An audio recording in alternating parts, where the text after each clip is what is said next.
Budak bayangan bab 1230 neraka itu kosong. Awan pasir murni yang menyesakkan telah menggembung di langit, dan angin topan mengamuk melintasi lautan luas bukit pasir putih. Dunia ini benar-benar putih dan diliputi panas yang membakar. Butiran pasir memotong kulit seperti pisau, tapi 6 manusia yang rapuh dengan keras kepala berjalan maju melewati api yang menyala-nyala.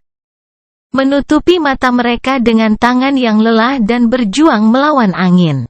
Sunni berada di depan barisan kecil, terlindung dari badai, oleh punggung Sein yang gigih.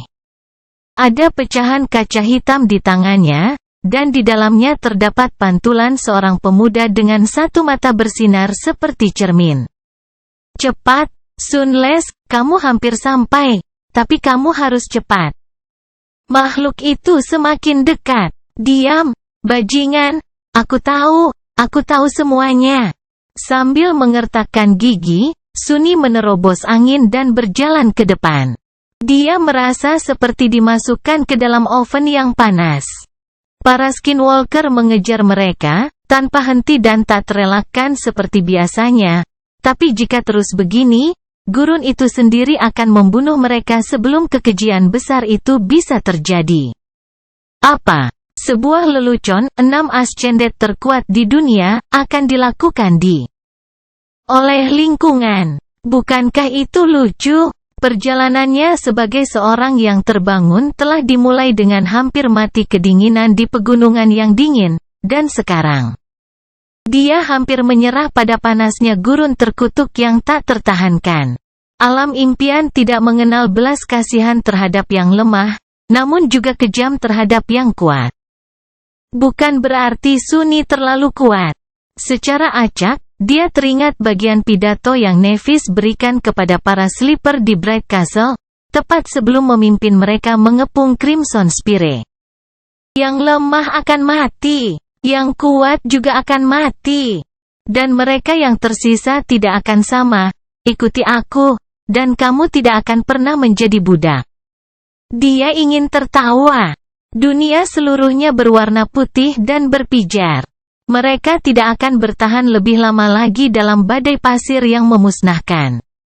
Sunni sudah merasa siap untuk pingsan. Dia hanya bisa membayangkan bagaimana perasaan yang lain, tanpa unsur perlawanan yang sama seperti miliknya. Tentu saja, setiap orang punya alatnya masing-masing untuk mengatasi panas, tapi tetap saja, mereka semua menyeimbangkan diri di ambang keterlupaan. Tapi untungnya tujuan mereka sudah dekat. Perlahan-lahan, sebuah bentuk gelap raksasa menampakkan dirinya dalam badai pasir murni.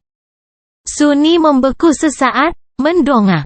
Di depan mereka, agak jauh, ada balok batu hitam raksasa yang terletak di antara mereka. Di depan mereka, agak jauh, sebuah balok batu hitam raksasa terletak di antara bukit pasir putih, miring ke samping. Garis-garisnya rata sempurna dan mulus sempurna. Tampaknya kebal terhadap kekuatan destruktif badai pasir, amukan dahsyat dari pertempuran abadi antara orang mati kuno, dan bahkan kerusakan waktu yang kejam. Namun, salah satu ujungnya retak, patah, dan hancur total. Sunni tidak tahu pukulan tidak suci apa yang bisa merusak batu hitam yang tidak bisa dihancurkan itu, dan tidak ingin mengetahuinya.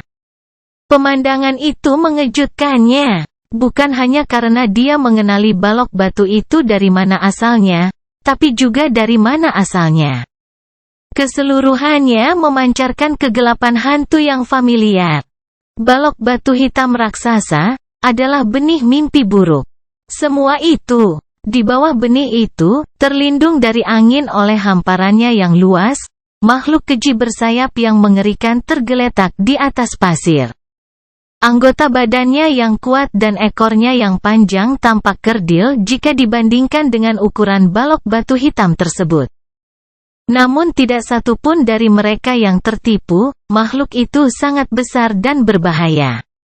Ia mengangkat lehernya yang panjang dan melihat ke arah 6 tuan, membuat tubuh lelah mereka menjadi tegang. Di saat yang sama, bayangan Mordred tersenyum. Oh, Jangan pedulikan aku, Sunles. Tubuh itu benar-benar tidak sedap dipandang ya. Biar aku ganti baju secepatnya. Kekejian itu membuka rahangnya, dan sesosok tubuh manusia kecil jatuh ke pasir. Sesaat kemudian, makhluk itu tiba-tiba menundukkan kepalanya, tak bernyawa.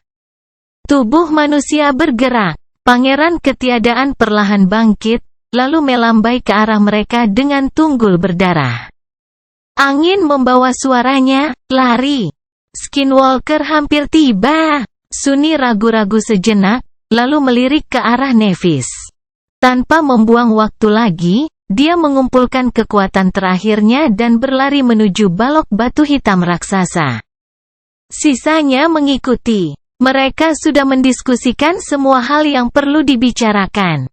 Semua orang sudah mengetahui segalanya yang perlu diketahui tentang sifat mimpi buruk ketiga, perbedaannya dari dua mimpi buruk sebelumnya, dan kemiripannya.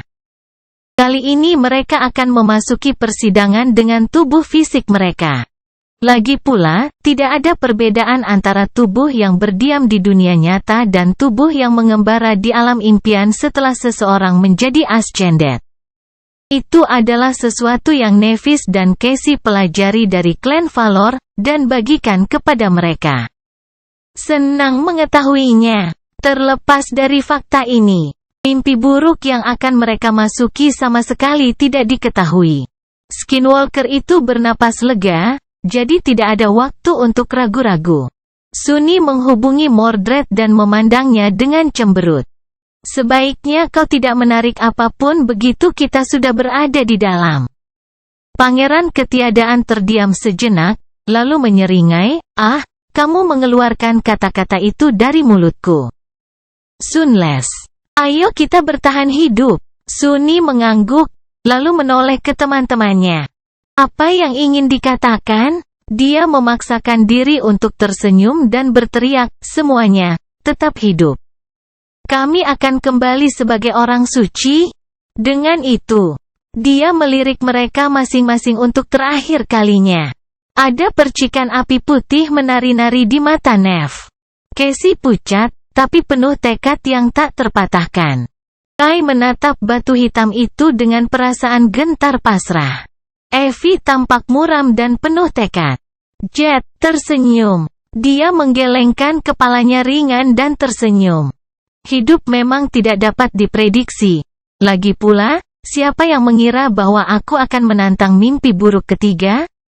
Soul Reaper tertawa saat dia melihat ke arah Sunni. Sunni. Terima kasih. Dia menatapnya sejenak, lalu menggelengkan kepalanya. Benar-benar orang gila. Dengan itu, dia berbalik dan mengambil langkah menuju batu hitam. 1 langkah, 2, 3.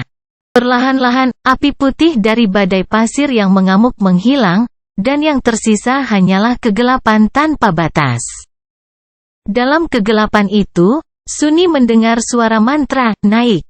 Bersiaplah untuk uji coba ketiga Anda. Kata-katanya bergema di kehampaan. 13.700.000, dan 77 orang pemberani, selamat datang di mimpi buruk. Mata Sunni melebar. Apa? Akhir volume 6, semua iblis ada di sini.